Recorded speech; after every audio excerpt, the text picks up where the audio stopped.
For the past 5 years, we've been working to build a stronger, healthier Belize.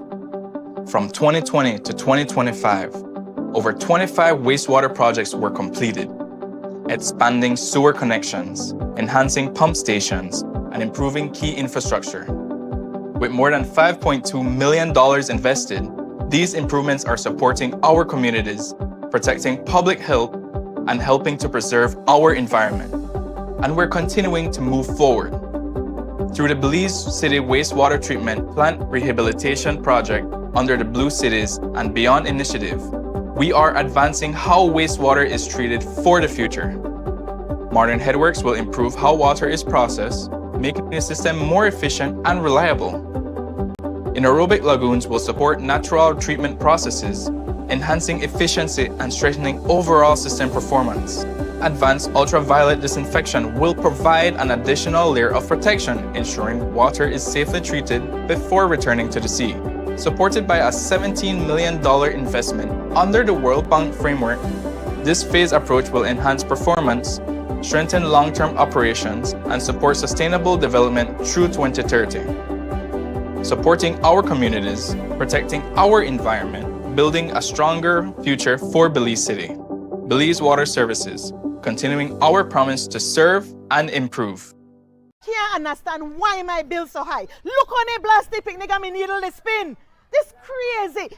Mr. Barry, please come check my meter for me now. Something happened again. Right now, make us see what's going on with this meter. But no look like it happened to your meter, mommy. They got a few changes at BWS, but I will explain to you why everything changed now. As of April 1st, the PUC approved a 13.5% increase in the mean water rate, but that don't automatically mean that every house, the bill will jump to 13.5%. For most households like your one, the average monthly increase would just be about 5.5%. So how you reach 13.5 when my bill only 5-something%? Your bill will go down to the amount of water where you use or where part you live. The way how we have our rate structured, think of it as a building. If you flood out the first floor, we will have to start charging for the second floor. And if you flood out the second floor, we charge you for the third floor. We have our customers that need to pay the minimum monthly charge for 600 gallons. And if you or your son use a full 600 gallons, we have to charge you outside of that any usage according to the tariff bracket. So why everything they change all of a sudden? This change helps BWS to continue to improve water and sewer systems, upgrade infrastructures, expanding our services, and of course to enhance the reliability of water for our people. Belize Water Services, delivering water and more. My grandson, he could take so long Hollywood bath, you know. Well, you see that must say, why you bill high, mommy? You have to tell the boy stop to take the long shower. Why you not here? Your master make you come out of that shower? You bill high?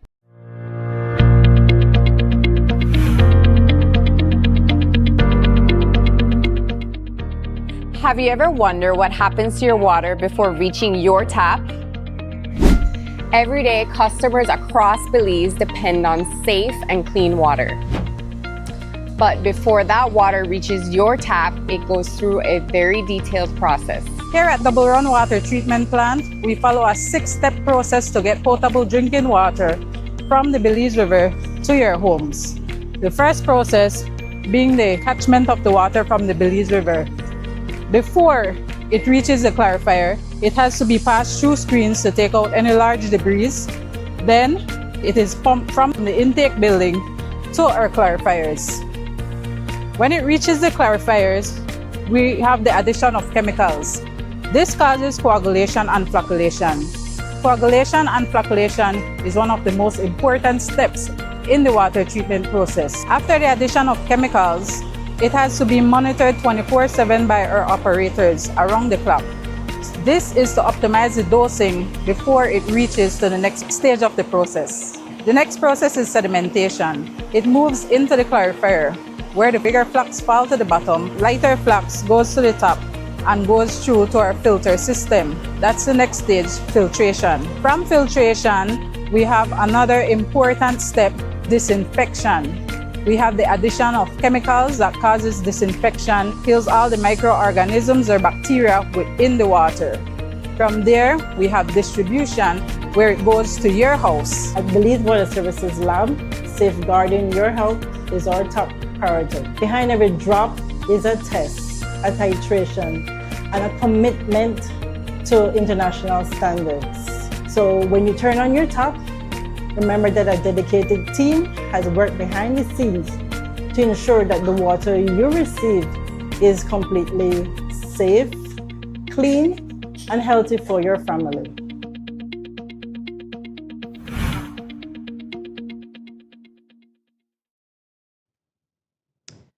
Good night, ladies and gentlemen, viewers from Belize and across the world, especially to our Caribbean brothers and sisters watching here tonight.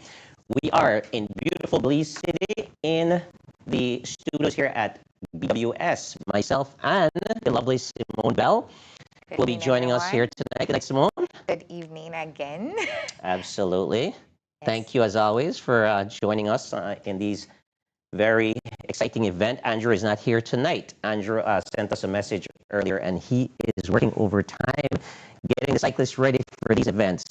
Yeah, we are actually getting down to the wire. So, unfortunately, Mr. Ordonez is not here with us, and I know he's definitely one of the crowd favorites tonight, but the energy is at the level where we will deliver as promised. We have an exciting lineup tonight. We have some surprise scheduled guests, so hopefully when they come in, we can turn the tables on them. But we want to make sure that everybody is informed about what to expect for this upcoming weekend, what the pre-race cycling show will bring to you here tonight is the inside information, what's going through with the the cyclists right now for the preparation, and what we can expect from the event. We've been getting information from our government bodies, so we'll give you some inside tips as to where to avoid, where you can drive in the morning. So stay tuned, it's gonna be exciting. And of course, we have D-Way from the Belize boys here representing. So there's always high level energy when he's in the room. Absolutely, and you bring it yourself too. So thank you again for joining. But you spoke about something as far as the road. So why don't we kick off the show? Again, this is the Caribbean Junior Road Cycling Championships pre-race brought to you by BWS. And let's talk about what's actually happening and what the races look like, Simone. So everything kicks off really tomorrow. Tomorrow is the official day that all the cyclists has to be in the country. And from there, they'll move into Friday, which will be the official team presentation, and that's being held at the Biltmore Plaza. I believe that's 6 p.m.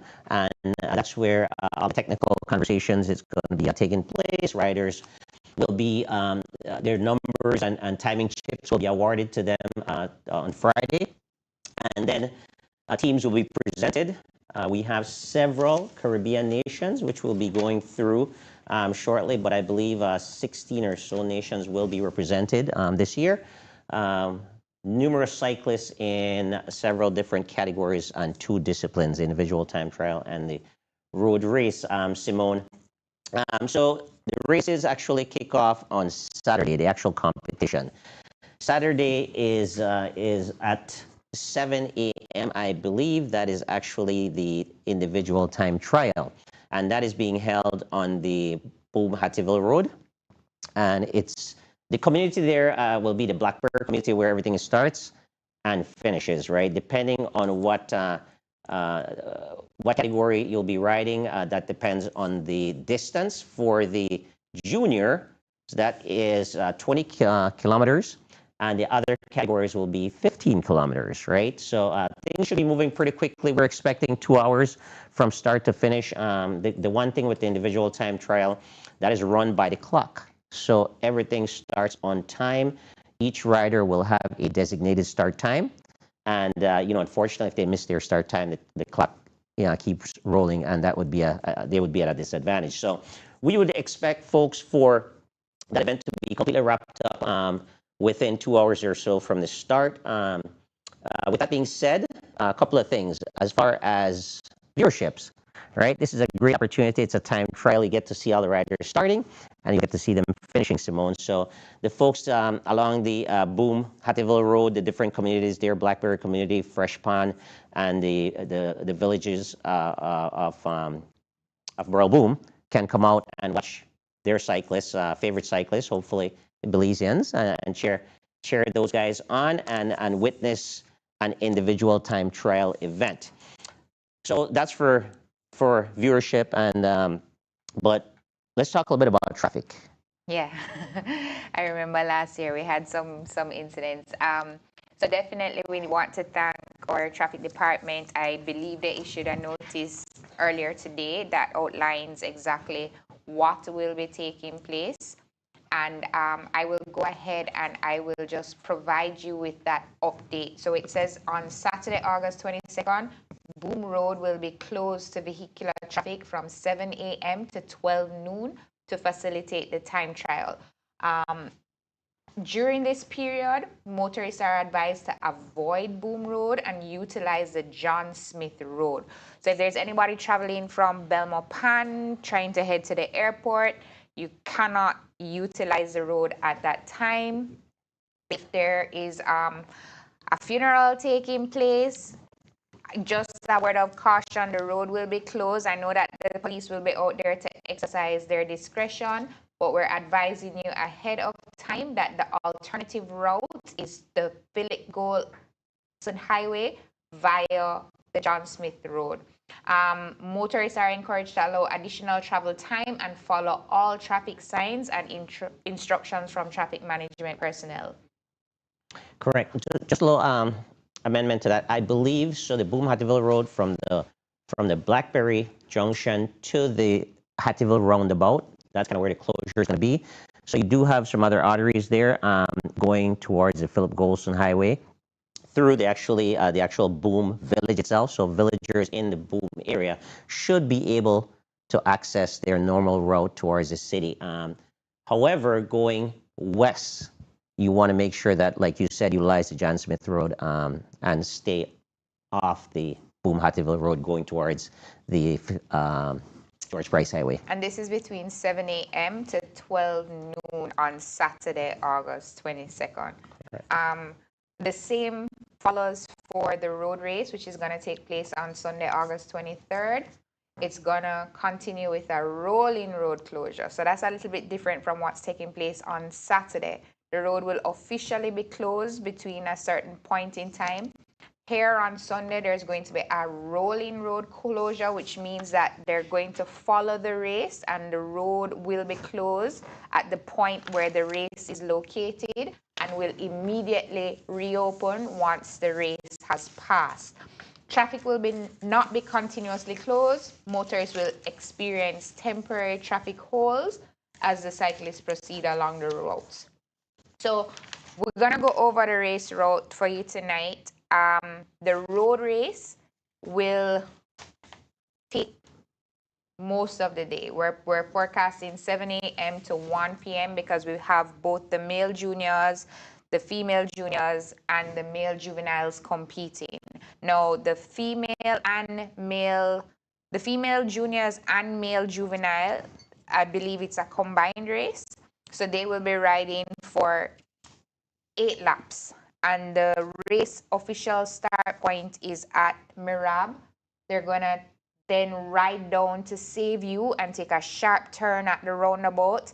And then they're going to head up Philip Golson Highway to what is called New End, because I never even know it myself. I had to read it off of the paper. New End Development. But if you're not familiar, it's the roundabout that's just past BPO, where the Aura building is located. So that entire stretch will be utilized on Sunday, and it's not a complete closure of the road. It's what we would like to call are rolling close. So the Department of Transport urges all motorists to exercise patience and cautions. This is a really big thing for Belize. So I am also going to ask you to exercise patience and caution. It's the second time we're hosting an event of this nature, and it does come with some challenges. It's the same thing when we go through Holy Saturday cross country, where you have to pull over to the side and allow the cyclists to pass for the beauty of the sport, and it is such a beautiful sport. When you driving, put a little Belize flag in the car, so when you pull over on the side and they're passing, you could wave the flag and give them that energy and spirit that they need. Absolutely. And for folks who are familiar with cycling, Simone, because it's a circuit race, it will go by pretty quickly. So it might be a very, very short delay. I've competed in these races. I know how they flow of them. So don't think that because the road is closed, you'll be there just wasting a whole day. It's a great opportunity maybe just to, come out for a second and enjoy and watching, live cycling. And again, as Simone said, this is a big, big deal for Belize. It's the first time that we're ever hosting the Junior Caribbean Championships, and it's a great opportunity to showcase the beautiful country we are, the beautiful people we are, the loving people, the people of patience that we are, right, to the rest of the Caribbean. I know that, we were a part of the elite and the under 23 event that happened last year, and folks were raving that this was one of the better events that they've been to. All these elite cyclists, all the coaches that were here, the parents, I made a point to get their feedback on that, and we want to replicate that, Simone, as best as we can. I think we're going to do that. I'm very confident. I love the energy that's circulating around this event already, and I think we're doing a better job in informing the public of these road closures. I know we had some issues there the last time, but I think we're well beyond that by the authorities come out very early this time and letting folks know. Did you want to add something? I just wanted to add a special thank you to BWS for actually sponsoring this segment and allowing us to be able to bring this information to all of the viewers beforehand. Getting this information to you will help you to make the decisions, will allow you to come out and participate. And then I wanted to touch base with you because, like you're talking about the conditions of the road. Like, basically, tell me, because, I'm a novice in this thing, what is it that we can expect will happen on both days this weekend? Well, the individual time trial, I'm very familiar with that route, obviously, and that is going to be a very, very good route for the cyclists. The road is superb. If the weather condition is good, they'll have a great experience.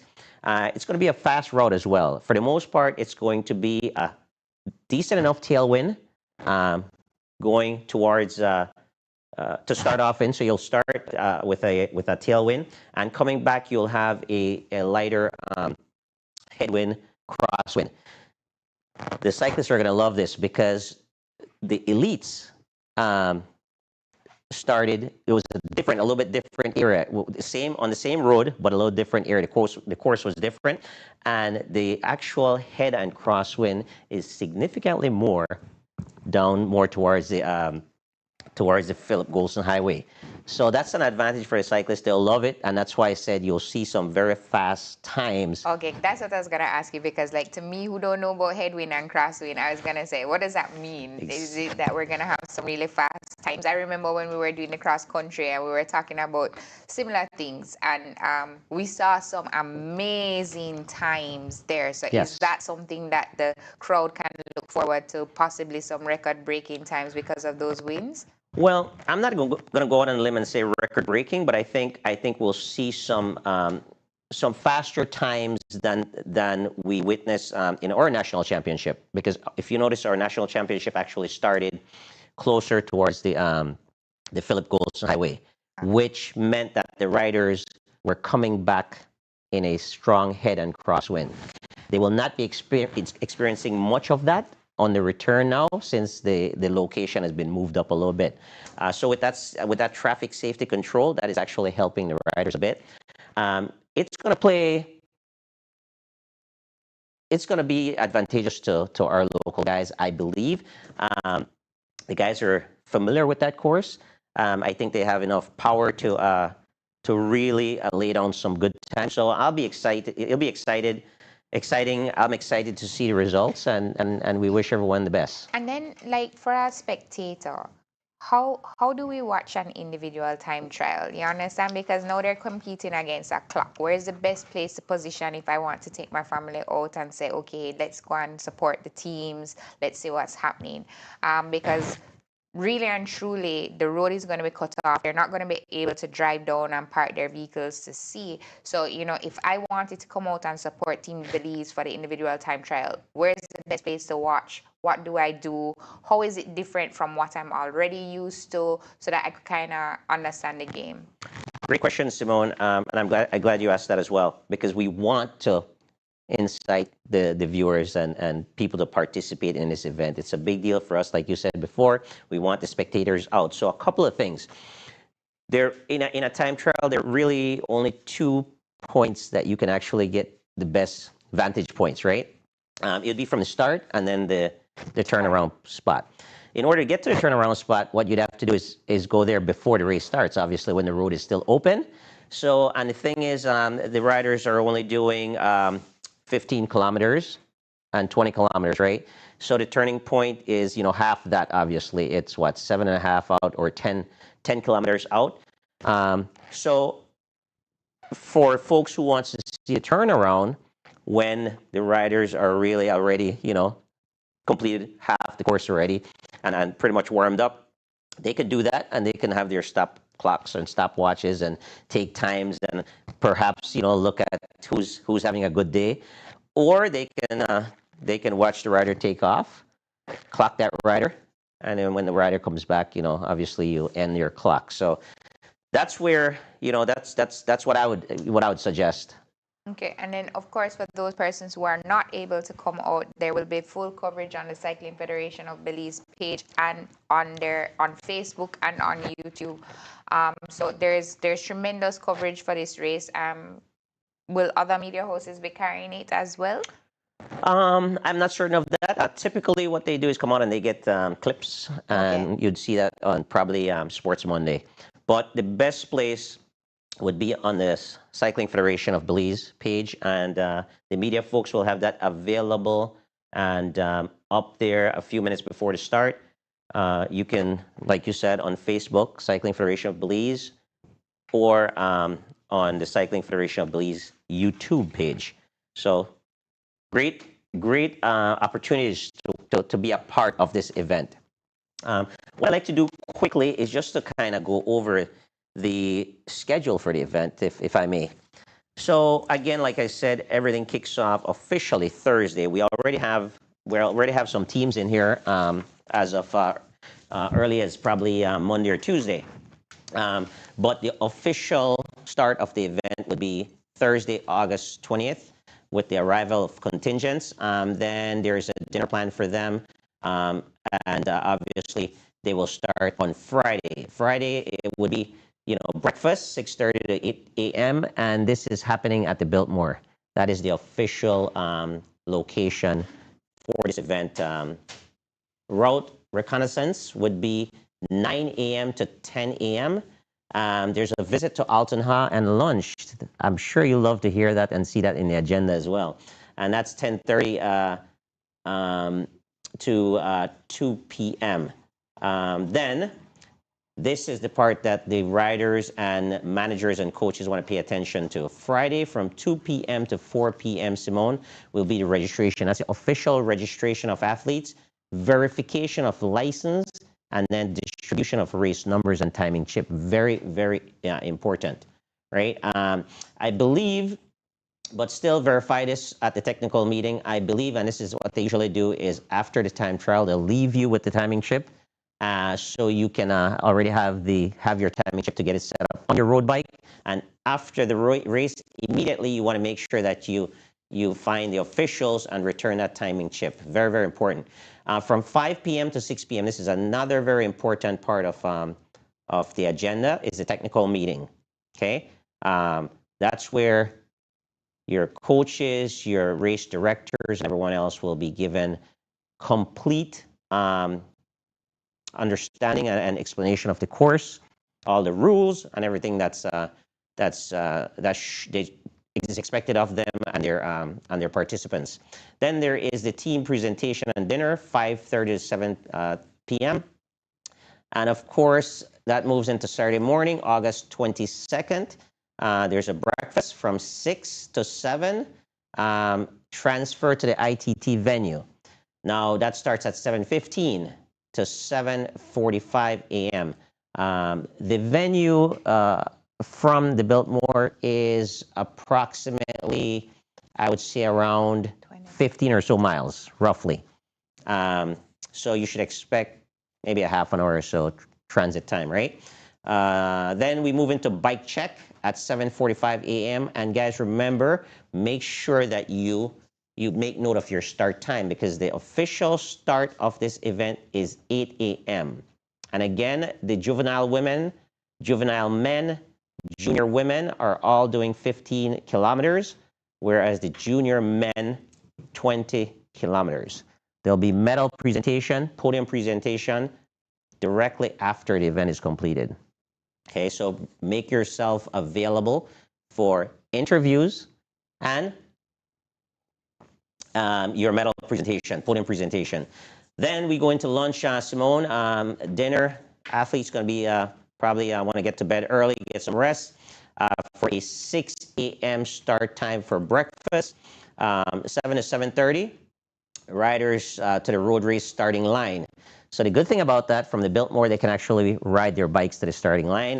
That's always a good thing. I know in international events, I like doing that because it gives me a little opportunity just to, it's like you're at home, right? You're out of your house on the race course. At 7:30 a.m., that's the start of the juvenile and junior women road race. Like you said before, so the juvenile and the junior women will be riding together, 8 laps, 62.4 kilometers, and immediately after will be the podium presentation. 9:30 would be the final event, which is the start of the juvenile men road race. The distance is 62.4 kilometers, 8 laps, and also the start of the men junior road race distance. They go a little bit longer. They will do 4 additional laps for 12 laps, and we will have the podium presentation directly following that event, again, for the start of the junior men road race and the start of the men junior road race, juvenile and junior. After that is dinner, breakfast, and things are wrapped up on Monday. All right. So that's a complete list of what's going on for the 2026 Caribbean Junior Road Cycling Championships. All right. I guess what we could do is take an opportunity to let you know who will be riding. So we have representation from Anguilla. We have Ephraim Hughes Hodge, Kamari Ruan, who will be competing in the male junior. And then we have Logan Roydon, who will be competing for male juvenile.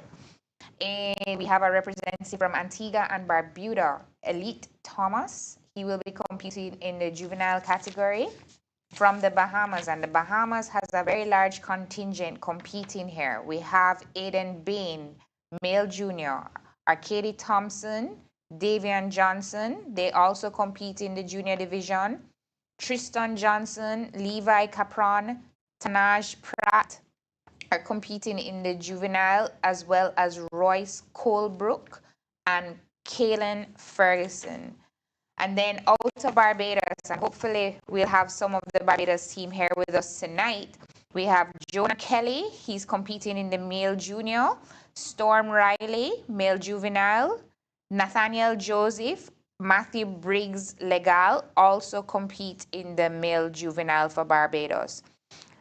For the female women junior, we have Janice Johnson, Alexis Lashley. And then for the women juvenile, we have Victoria Byrne, and we have Ali Banfield and Layla McIntyre. Bermuda also has a strong contingent being represented here in the form of Keon Stevens and Jacob Wright for the male juniors, Jans Dreyer and Jonah McGuinness for the male, and Dylan Easalt for the male juvenile. You have Ryan Thompson, from Cayman, Tom Van Loo from Curacao. You have Tristan Vishwig, who is the male junior from Grenada. William Mayer, he's from Grenada as well. He's competing in the juvenile division. Alex Newton from Guyana. I believe, no, we didn't meet Alex last night. We met Alexander Leong last night. Correct. We have Kevin Stevens He's from, not. I don't think he's going to be here. And Tandira Noel, we got confirmation last night that she will not be joining us as well out of the Guyanese team.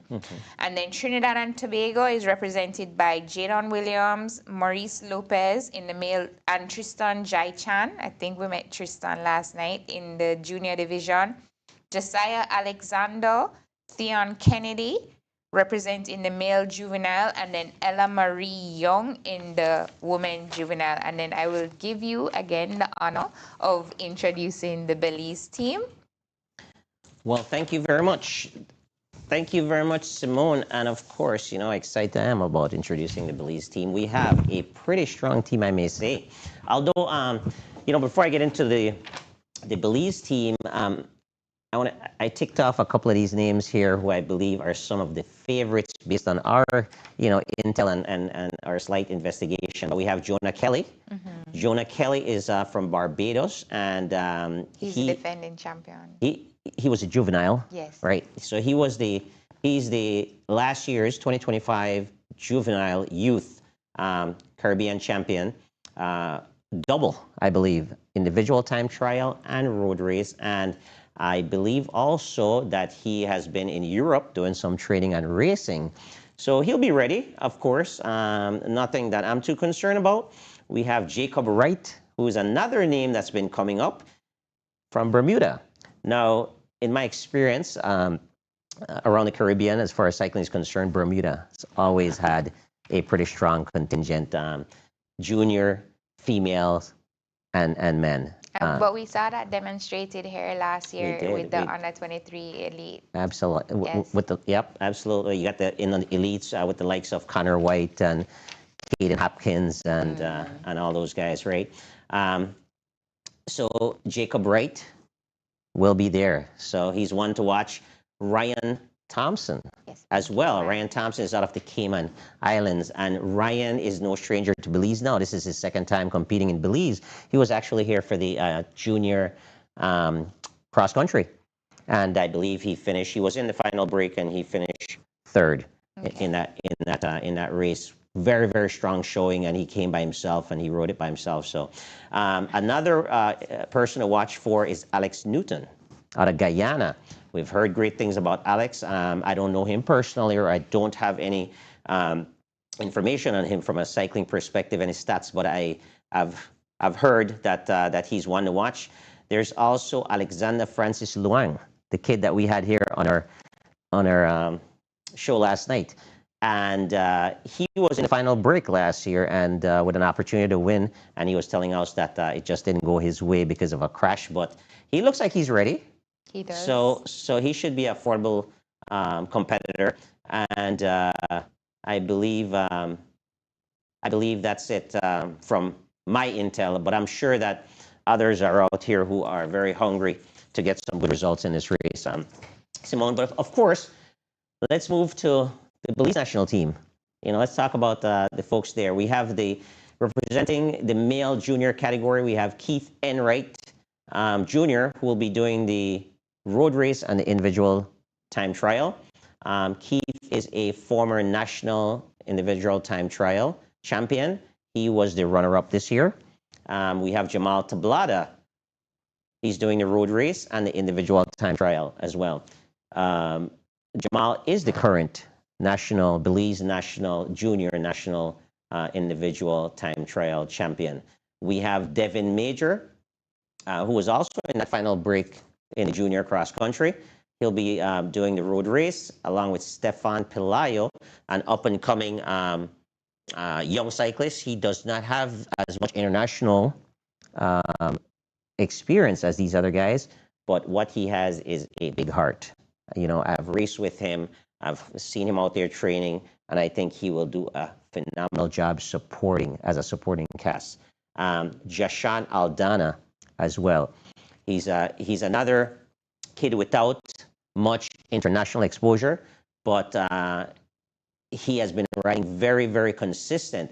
And the thing that's going to help this team, Simone, something that maybe people are not really thinking about, Keith Enright, Devin Major, and Jashan Aldana all rides for the same club team. G-Flow. So they're G-Flow, correct.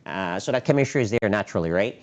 And then Jamal Tablada is an individual. He obviously rides for the Griga Cycling Club, but he also trains with these guys quite a bit and been racing with them quite a bit.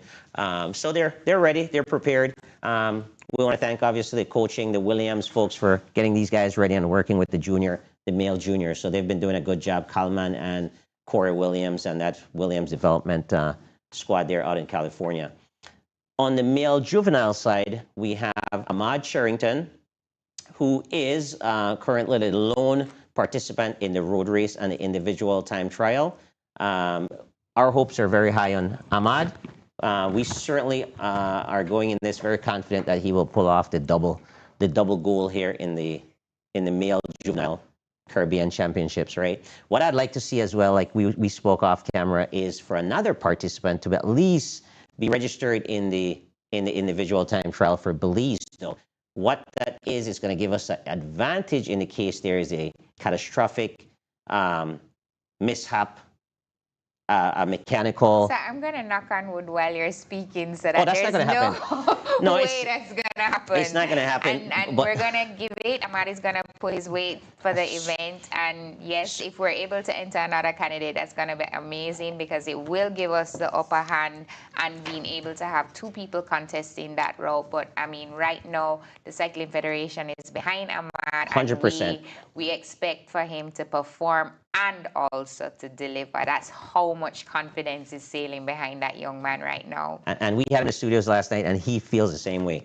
Then we have Kyron Boudran, who'll be supporting Ahmad Andre Enriquez, Patrick Joseph, and Kyle McCoy. Yes. I believe there is a alternate who is Tristan McCoy. We'll just want to make sure that we give him call out his name as well, because it's an honor to be a part of a national team.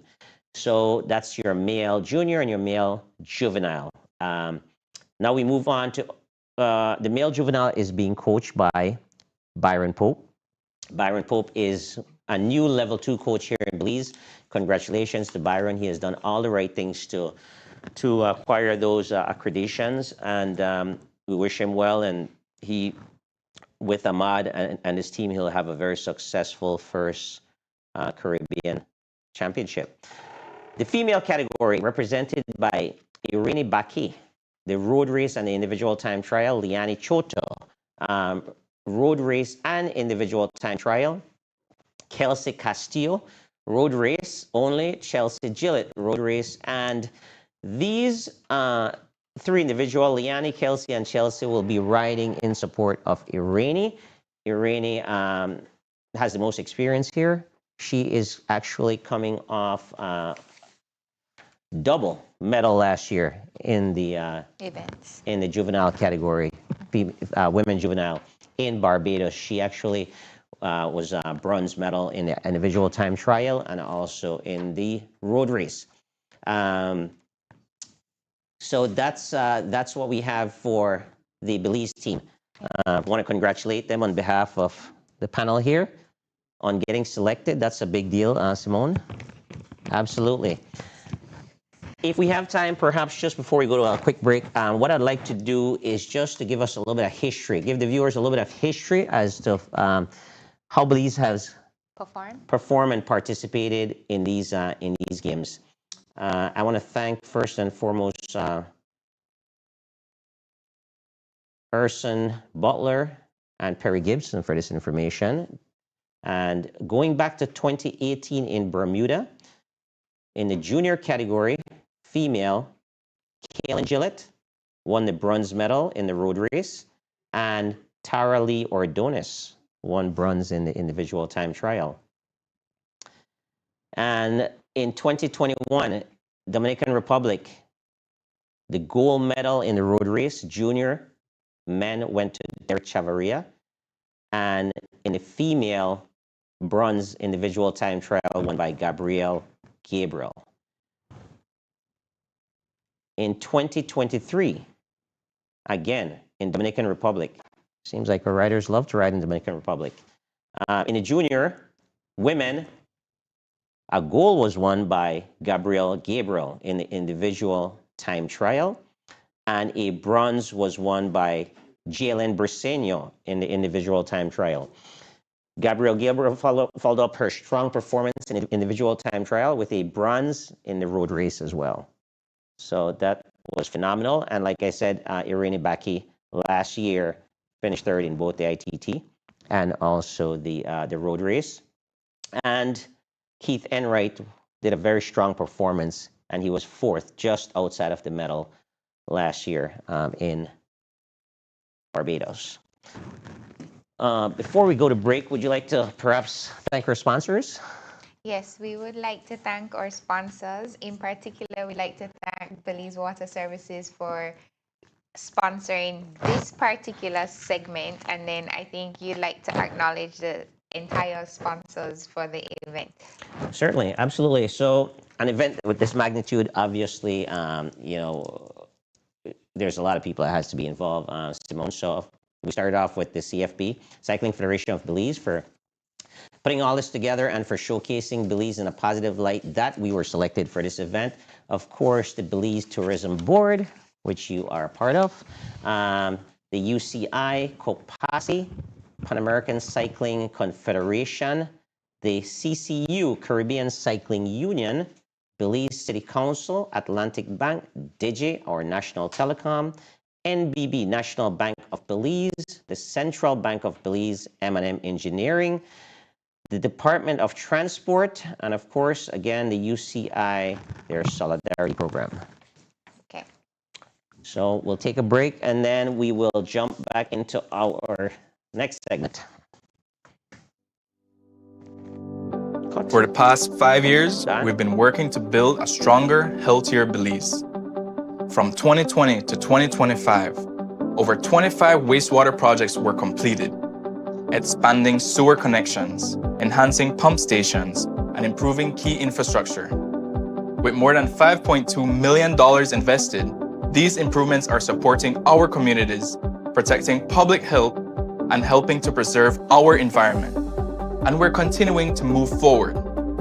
Through the Belize City Wastewater Treatment Plant Rehabilitation Project under the Blue Cities and Beyond initiative, we are advancing how wastewater is treated for the future. Modern headworks will improve how water is processed, making the system more efficient and reliable. Anaerobic lagoons will support natural treatment processes, enhancing efficiency and strengthening overall system performance. Advanced ultraviolet disinfection will provide an additional layer of protection, ensuring water is safely treated before returning to the sea. Supported by a $17 million investment under the World Bank framework, this phased approach will enhance performance, strengthen long-term operations, and support sustainable development through 2030. Supporting our communities, protecting our environment, building a stronger future for Belize City. Belize Water Services, continuing our promise to serve and improve. Can't understand why my bill's so high. Look on the blasty picnic and me needle the spin. This crazy. Mr. Barry, please come check my meter for me now. Something happened again. Right now, make us see what's going on with this meter. But no look like it happened to your meter, mommy. They got a few changes at BWS, but I will explain to you why everything changed now. As of April 1st, the PUC approved a 13.5% increase in the mean water rate, but that don't automatically mean that every house, the bill will jump to 13.5%. For most households like your one, the average monthly increase would just be about 5.5%. So how you reach 13.5 when my bill only 5-something percent? Your bill will go down to the amount of water where you use or where you live. The way how we have our rate structured, think of it as a building. If you flood out the first floor, we will have to start charging for the second floor. And if you flood out the second floor, we charge you for the third floor. We have our customers that need to pay the minimum monthly charge for 600 gallons. And if you or your son use a full 600 gallons, we have to charge you outside of that any usage according to the tariff bracket. So why everything they change all of a sudden? This change helps BWS to continue to improve water and sewer systems, upgrade infrastructures, expanding our services, and of course to enhance the reliability of water for our people. Belize Water Services, delivering water and more. My grandson, he could take so long Hollywood bath, you know. Well, you see that, they must say, why you bill high, mommy? You have to tell the boy stop to take the long shower. Why you not here? Your master make you come out of that shower? He bill high. Can't understand why my bill so high. Look on the plastic picnic and me needle the spin. This crazy. Mr. Barry, please come check my meter for me now. Something happened again. Right now, make us see what's going on with this meter. But not look like it happened to your meter, mommy. They got a few changes at BWS, but I will explain to you why everything changed now. As of April 1st, the PUC approved a 13.5% increase in the mean water rate, but that don't automatically mean that every house, the bill will jump to 13.5%. For most households like your one, the average monthly increase would just be about 5.5%. So how you reach 13.5 when my bill only 5-something percent?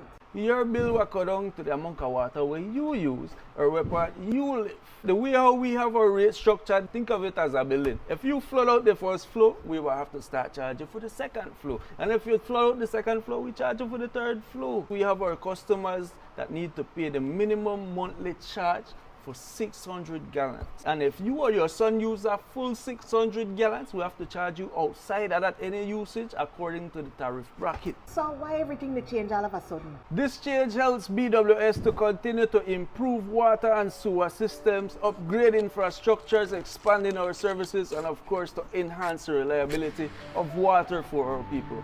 Belize Water Services, delivering water and more. My grandson, he could take so long Hollywood bath, you know. Well, you see that, they must say, why you bill high, mommy? You have to tell the boy stop to take the long shower. Why you not here? Your master make you come out of that shower? He bill high.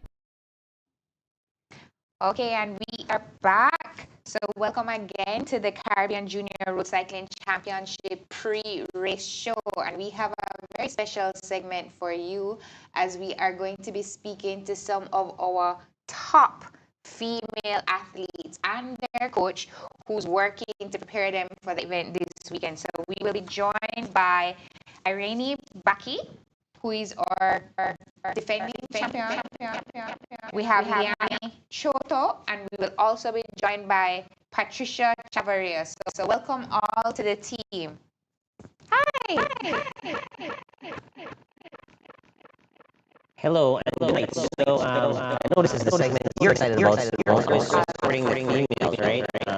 Like you said, Patricia has been doing a fantastic job with these young ladies. She has a lot of experience when it comes to cycling, obviously, and she is from probably the #1 cycling family here in Belize, the Chavarria cycling family. Of course, she is the sister of Derek Chavarria, Justin Chavarria Jr., and of course, her dad is the mentor and the leader of the cycling Chavarria cycling team, Justin Chavarria Senior. Good night, ladies.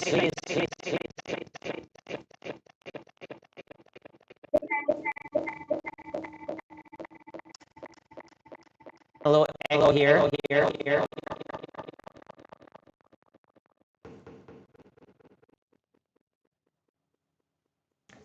Are you guys hearing us?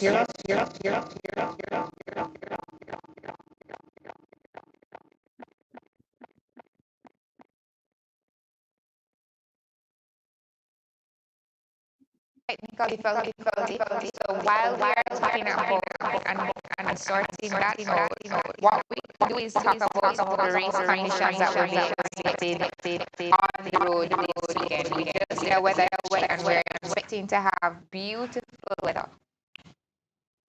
Yes, the weather should be great. We're looking at about mid 80s, 85, 87 degrees or so at the height.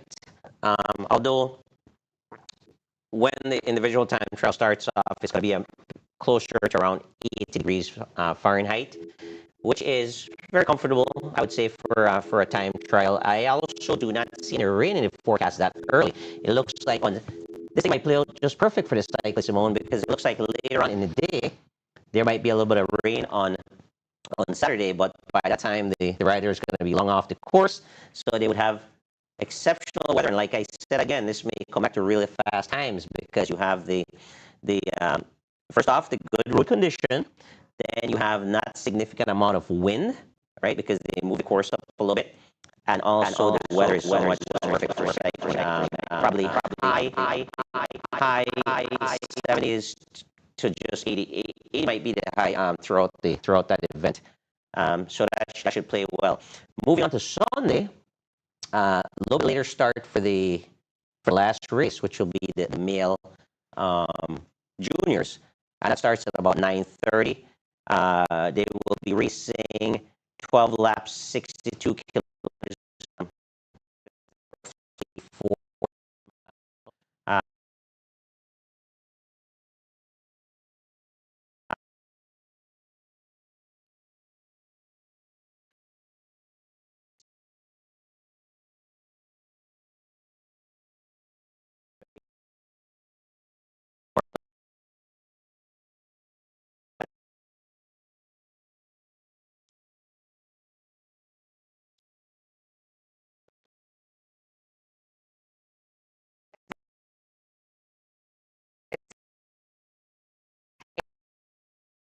The best effort was put forward was because of the heat. And then I do know that our climate offers a little bit more humidity compared to the dry heat that is experienced in most of these Caribbean territories. So as an athlete, a little bit of conditioning, like for those who are not already in country, how does that change in the temperature affect them? And the team will let us know when we're able to join the ladies again, right?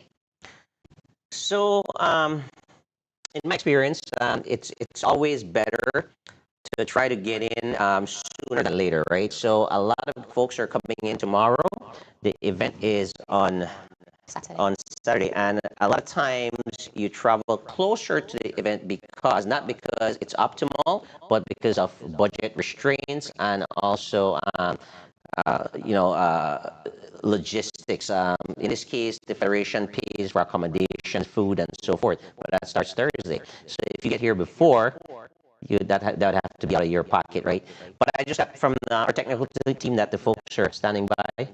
All right, great.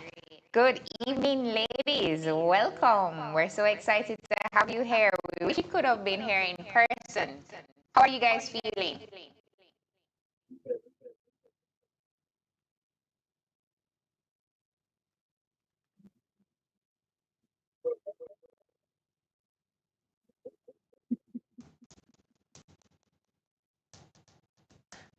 At this point, we're seeing you, not quite hearing you. Are you hearing us? Yes, we are. Okay.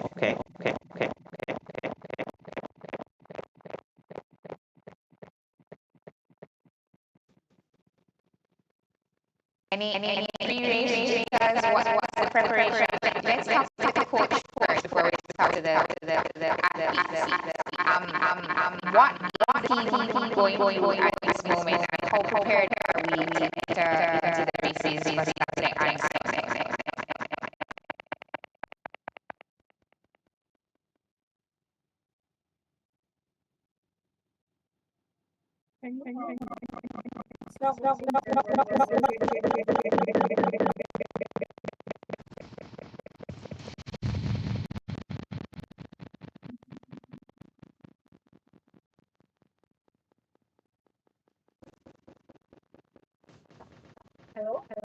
Is it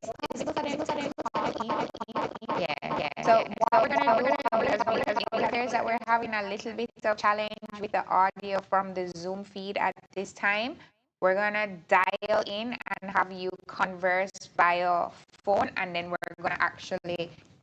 Do I have a mic? Yes. All right. So we're gonna feed the audio through that.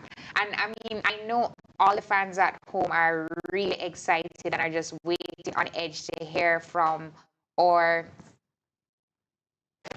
top athletes. right? These are top athletes in the female category. Absolutely, and I love to kind of talk to Irene. Irene has, like I said, been exposed to some very good international training over the last few months, being in France and also in Trinidad and Tobago. She had done some clinics over there, which I am sure is going to play a positive role in racing here in the female Caribbean Championships. And also, she is a double medalist from last year in Barbados, Simone. So I'm excited to hear what the plan is from the team.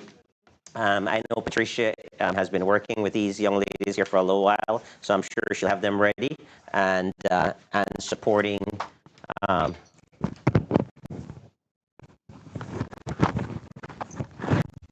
All right, so we're live with Patricia right now. Can you hear us? Yes, excellent. You know, sometimes technology is a thing that we have to kind of wrap our heads around and come up with a plan B solution. So it's great to be able to hear from you all. Dewey has been chatting non-stop about how well this team is going to perform, the type of training that they're going through. You know, coming out of the Chavaria camp, you girls are doing awesome. And then talking about Belgium and Trinidad and all of those experiences. So, Dewey, do you want to start Yes. the conversation because you're really excited? Certainly, absolutely. Patricia, thank you very much. Thank you, Irene and Liani, for joining us tonight. Welcome to the show. Thank you. Absolutely. Thank you. I am very excited about this team. We've got some great folks here, and in Irene Baki, Liani Choto, Kelsey Castillo, and Chelsea Gillick. So I'm really excited about this team. I'm expecting big things on both Saturday and Sunday. Patricia, tell us a little bit about your preparation and working along with this team, how you are preparing them for this event. All right. Good night, everybody. Well, you know, Leanne was with me in Trinidad, so we did a lot of training together. So that got me to know her more better on and off the back, you know. And then the tests that we did there, it actually opened up more on what she needs to develop in. So with that camp and that information that we got from the camp, I was able to better assist her, right? Because we did rump tests, watch tests, and you know that is where you get to develop a structured training plan. With Irene now, she has been on a structured training plan, so her data was easy to access as well. With Kelsey, it was a bit difficult because she doesn't have the equipment as these two females have, right? But I got to work around it. And then with Chelsea, he has someone assisting, and I do end up seeing her daily data, so it was easy to actually assist these girls in developing a plan. No? Fantastic. That is great because now, as you can see, right, cycling is data driven. So you're doing all the right things, and equipment you're talking about would be a power meter and obviously your heart monitor, things that nature, where you can actually analyze the information and understand how that data translates to the road, right? And also another big part of preparation is nutrition. Tell us a little bit more about that.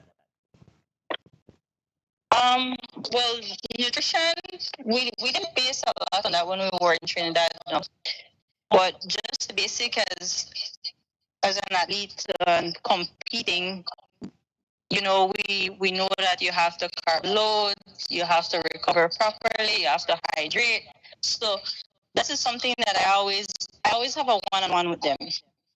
So with that, I am able to better assist them with getting the proper nutrition in, vitamins in, you know, Leanne was actually, she had the flu, and Kelsey had it earlier last week.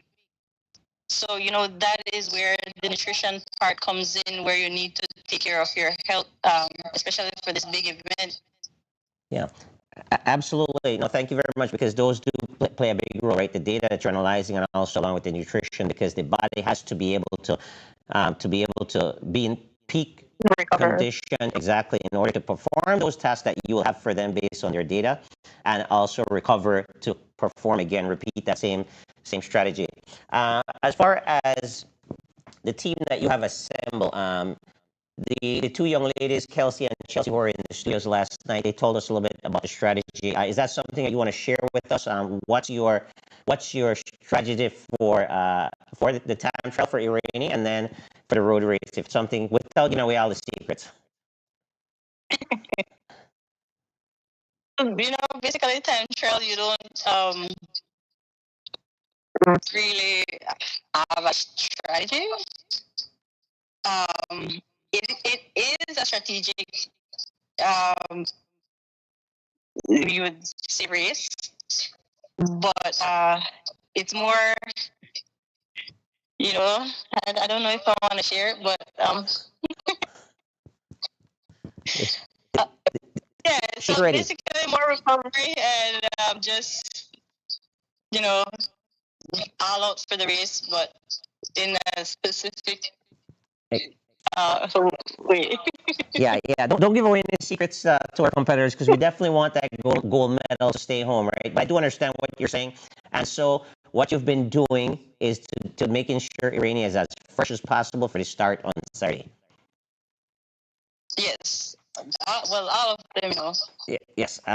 Well, Saturday would be the individual time trial for Irani, and then on Sunday, tell us about the course first off. It's a circuit race. Tell us about that, perhaps the distance, and also again maybe a little strategy as far as, I believe Irani will be your protected rider for that event. Talk a little bit more about that. Just before I jump to that question, Liani as well, she'll be doing the time trial. So it's Irani and Liani that will be doing time trial. Okay, excellent. Perfect. Yeah. So the race on Sunday, like you said, no, it's a circuit. It's 8 lap. Basically, we have 6 junior females. They will be riding with the youths, whereby Barbados has a big team as well, but they're 2 junior. So the race will have crosswinds and it will have a tailwind. So it's more, trying to feel where the wind is coming from when you're riding. The hardest part of the course, when to attack, So going around the curves smoothly, because you don't want to exert a lot of energy. But yes, like you said, we do have Rennie as the go-to girl, but you never know. You can plan something out, but you have to have a backup plan. Yeah, no, certainly, and you've been doing a good job with the young ladies, getting them ready. I know Liani is also riding very well. I've been watching some of the female races, and she's doing well. She is from a great cycling family as well, the Choto. Her dad is Giovanni, and they put a lot of work in with her. So I'm expecting her to be pretty strong as well, supporting Irani, as well as Kelsey and Chelsea. But I believe that Liani and Irani spend a lot of time up in the hills a little bit, so perhaps they're familiar with each other's training style and riding style. Yeah. Yes, definitely. They've gotten to know each one another because they've been training a lot. So that's a good part of it. They got that chemistry, no? Fantastic. Well, thank you so much, Patricia. I will let Simone ask the young lady some questions, and then I'll jump back in. All right, great. All right, thank you so much, Patricia. So ladies, how do you feel about the event? I mean, last year we had some excellent performance from the team. I know you get to display display all of that talent here at home for you to see. What are your expectations? What can we look out for? How confident do you feel going into the race this weekend? Honestly, I feel pretty nervous about the race. I feel very pressured, but I mean, we have to represent Belize as much as we could. Hope that we get a win for both females and males. So yeah, just excited and hope to see good results this weekend. And then, Irene, I wanted to ask you because you've been on the circuit for a while and the international exposure that you've been receiving, how do you feel that has impacted your style and pattern of racing, and how would you encourage other cyclists to try and get into the programs as well? Um, Honestly, the race outside is like very different. So I feel like I developed a lot more experience from riding outside than here in Belize. I mean, it's way more scary, it's crazy. Sorry, what was the next question? No, I was just asking you, how would you encourage other female athletes to get involved in the sport? Oh, Mr. Ruben Martinez, he has races for the novice and different categories. So, like, if other female wants to join races, they could go and join the novice races and just feel how it is to ride and race against other girls and hope that they like it. Okay. And Liani, how are you feeling about the race that's coming up? Well, like Irene said, it's very pressuring. We as team believes and forcing it.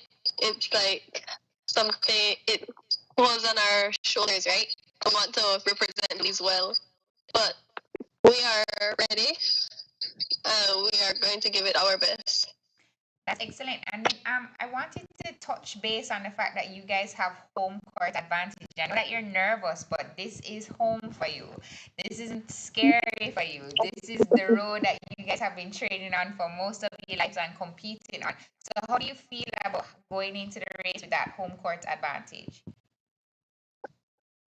Well, we know the course, so yes, it's an advantage, but we can't really underestimate everyone else, right? Because we have similar courses as well. But we're going to see how it goes. All right, good. And how do you feel about the turns for the circuit? Because both of you are competing in a road race, and we had some of the other teammates here talking about the most challenging parts. Where are your concerns? And you don't have to share secrets if you don't want to, but where are your concerns, and what are some of the challenges that could possibly take place on the road?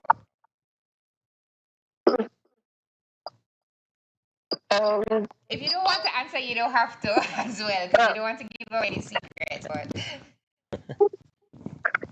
yeah, the turns are hard, but we just have to remember how to take it and use it to our advantage. all right. Yeah, absolutely. So again, congratulations on the opportunity to represent Belize ladies.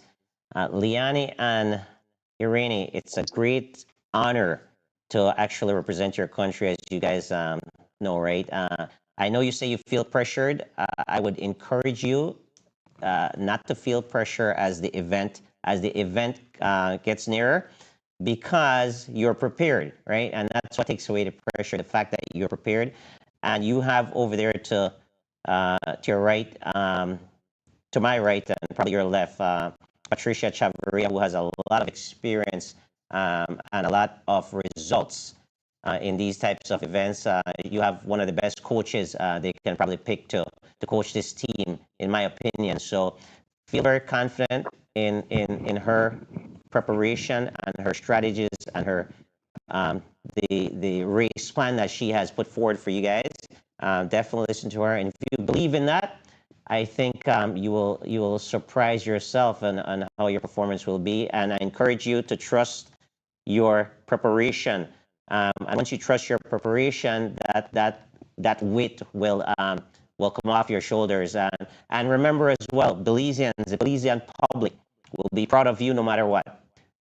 Just to be selected and performing at this level, we are extremely proud of you guys. So don't feel as if you will fail the country if you do not achieve your goals, which we know that you will, and we'll be super proud, right? Right, Yeah, Simone? I'm already very excited just having the opportunity to speak to them in this Yes. intimate manner and to hear what their preparation has been going into the race. And as D-Wade said, all of Belize is behind the team, especially the females. We're here to compete. We're here to win. So, you know, I'm going to place a little bit more pressure on you because I expect nothing other than the goal. But, I mean, if we get a 1, 2, 3, that's also good. So Irene, you rode in this event last year. Were you a junior as well last year? Yes, I was a junior last year. And you double medal.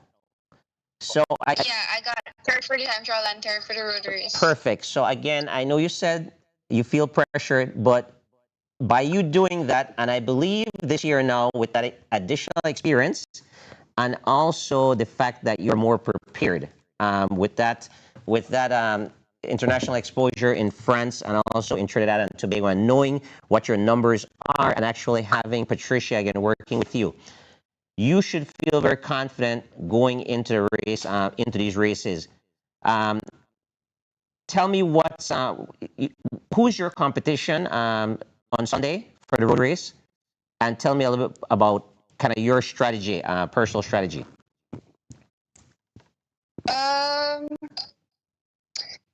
For this race, my person that I feel like that I will be watching on is Alexis from Barbados. Mm-hmm. And what's her name? Jenny, something like that. But she's from Barbados too. She's a junior as well. So we'll be watching on them. And our strategy is just for us to be patient on it, like not to kill out their legs too much, you know. Yes. Yeah, waiting for the correct move, right? So you know, definitely the race will be decided. I think, especially with a smaller field, I think the race will be decided a little later than earlier. So with you guys are doing 8 laps with around 3 laps to go. That definitely be very very attentive. But again, I believe you guys are very, very prepared. You have, like I said, you have a great coach. I love what I hear from Patricia as far as the preparation goes around the numbers. So she has a good idea of what you guys are capable of doing. I have seen both of you perform without those specific data and really paying attention to those data and more strategy. And I've seen you perform well. So I can just imagine how much better you will perform. And again, I want you to feel that confidence, right? And believe in your preparation. And I think the results will be great, Simone. So we'd like to wish you guys all the best. And we are behind you 110%, win, lose, or draw. And I am sure Belize will be very, very proud of you come Saturday and Sunday when we see the results. So we definitely want to thank all of you for taking the time out. I know that we're encroaching on your rest time because you need all of that going into the race. But Belize is very proud of you already, right? Like I don't have it in me to do what you guys are doing, and I like that you are continuing to champion the sport and continue to be inspirations for all the females out there, so that we can have a more progressive female athletic camp in all genres, not just only in cycling. So, I'm hoping that you guys take home the gold and have so many little girls looking up to you and saying, I want to be the next Leonie Chota, I want to be the next Irene Baki, and I want to be a coach just like Miss Chavarria. So real quick before you guys leave us, we'd want to keep you here obviously all night just talking cycling because we love to do that, and of course, and I'm excited to see my young people doing well. But I know in every great thing, there has to be a lot of folks behind you guys. And I'd like to give you an opportunity to thank those people. Patricia, maybe you can start and then pass the phone down to the other two young ladies. Okay, so I'd like to thank, first of all, my workplace, Central Building Authority. They've been very considerate with, with me and helping me with cycling. So I'd like to thank them. I'd like to thank my family. They've always been there to support me, even when I'm not riding.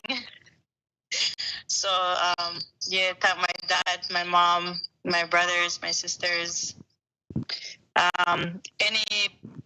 everybody that has supported me, my dad's team, Chavaria Cycling Club.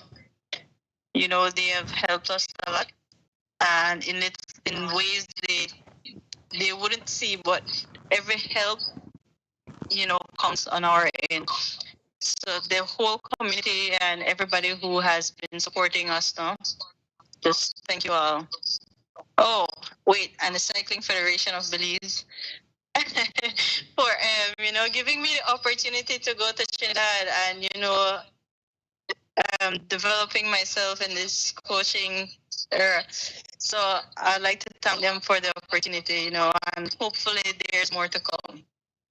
Excellent. I would like to thank Earl Gentle, Nigel Stewart, Mr. Oswald, my family, my friends, the Chavaria family, because they also helped me out as well. Mr. Kaliman and the Williams family, and Mr. Ordonez for helping us with servicing our bikes, and our Belizean people, and I hope that so many people come out and come support us, Belizean and other riders as well. And you, Mr. Dewey, and sorry, You don't have to, but that's fine. sorry, but Good. thank you to you as well for having us on this live tonight. I want to say thank you to my mom and my dad for continuing supporting me and all my family. So Roger and Shaline for sponsoring me and for being such a big help with my sport.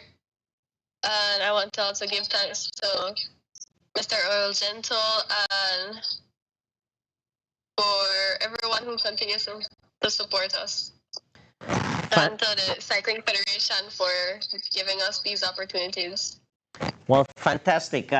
Ladies, thank you so much again for taking the time out of your busy schedule, because I know it's around 9 p.m. here in Belize and you guys will need to get to your bed so you can fully recover. And the training is not quite over yet. The race is not until, the big race is not until Sunday. So thank you, Patricia. Thank you, Irene. And thank you, Liani. And I'm excited. Now that I've spoken to you, I'm super excited because I know that you're ready and I know that you're prepared. You'll trust the process and you guys will do phenomenal on Saturday and Sunday. All the best. Yes, all the best. Thank you. Good night. Good night. Good night. Simone, I am excited after this conversation. I'm always excited. I always have the energy in the room. It's especially different for me because, like, I'm not a cyclist. I don't have the Belize boys backing. So each time I come, it's an opportunity for me to learn more about the sport and engaging with the athletes this time around to be able to get their personal experiences, the opportunities that the Cycling Federation of Belize has created for them in all of the classes. I mean, we listened to Byron Pope last night and he was saying that, he encourages the youth in his community to come out because of what sports does for them and the opportunities and pathways that it opens. And I mean, for all of the athletes that are contesting this weekend, it's a wonderful experience. I mean, the highlight of having Alton as part of this schedule, not only do you get to compete in other destinations, but you get to learn more about other cultures and experiences. And I mean, I just really love the camaraderie that the sporting arena has. So I mean, if I'm running on, it's just because it really is special for me to be here tonight to be able to contribute. Yeah, no, absolutely, and you've been doing a phenomenal job. Thank you for joining us on these broadcasts and for your perspective as well. Like I said, I'm excited about the teams, both the male and the female. But it's a great opportunity actually to speak with these young ladies, understanding and experiencing their maturity, and also the coach and like you said, the Federation, Cycling Federation of Belize, giving opportunities to folks like that as they wind down their careers, because now Patricia is a master cyclist in the female category. She's focusing and giving her time back to these young ladies, developing them, and so is Byron Pope. What I'd like to do now is we'll take a quick break, and then we come back, we'll wrap it up, and we'll get ready for Friday, Saturday, and Sunday. Indeed, we will. We'll be right back, guys. For the past 5 years, we've been working to build a stronger, healthier Belize. From 2020 to 2025, over 25 wastewater projects were completed, expanding sewer connections, enhancing pump stations, and improving key infrastructure.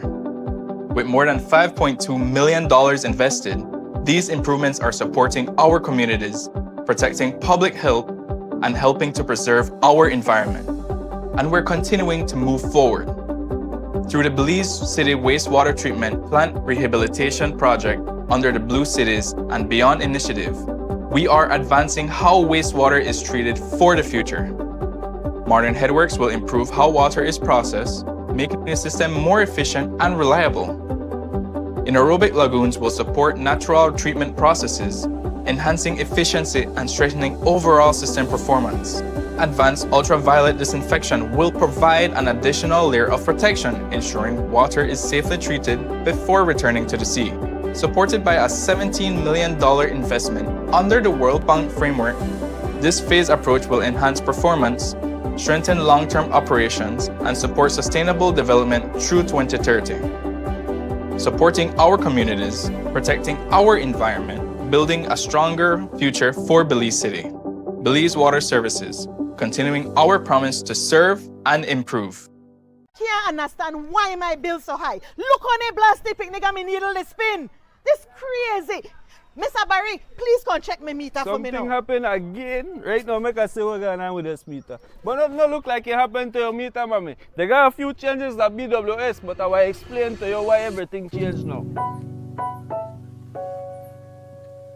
As of April 1st, the PUC approved a 13.5% increase in the mean water rate, but that don't automatically mean that every house, the bill will jump to 13.5%. For most households like your one, the average monthly increase would just be about 5.5%. So how you reach 13.5 when my bill only 5-something%?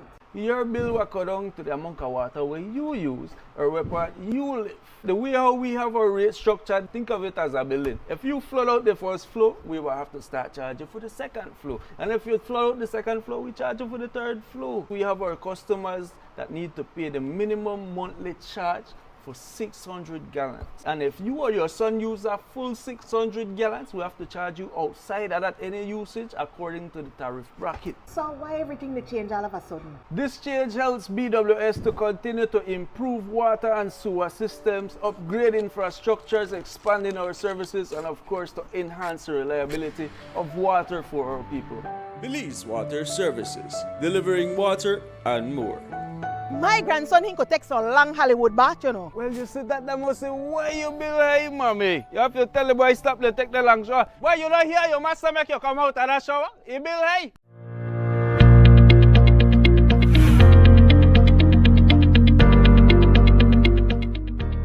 Have you ever wondered what happens to your water before reaching your tap?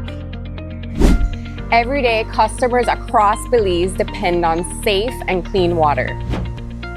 But before that water reaches your tap, it goes through a very detailed process. Here at the Bull Run Water Treatment Plant, we follow a 6-step process to get potable drinking water from the Belize River to your homes. The first process being the catchment of the water from the Belize River. Before it reaches the clarifier, it has to be passed through screens to take out any large debris. Then it is pumped from the intake building to our clarifiers. When it reaches the clarifiers, we have the addition of chemicals. This causes coagulation and flocculation. Coagulation and flocculation is one of the most important steps in the water treatment process. After the addition of chemicals, it has to be monitored 24/7 by our operators around the clock. This is to optimize the dosing before it reaches to the next stage of the process. The next process is sedimentation. It moves into the clarifier, where the bigger flocks fall to the bottom, lighter flocks goes to the top, and goes through to our filter system. That's the next stage, filtration. From filtration, we have another important step, disinfection. We have the addition of chemicals that causes disinfection, kills all the microorganisms or bacteria within the water. From there, we have distribution, where it goes to your house. At Belize Water Services Lab, safeguarding your health is our top priority. Behind every drop is a test, a titration, and a commitment to international standards. So when you turn on your tap, remember that a dedicated team has worked behind the scenes to ensure that the water you receive is completely safe, clean, and healthy for your family.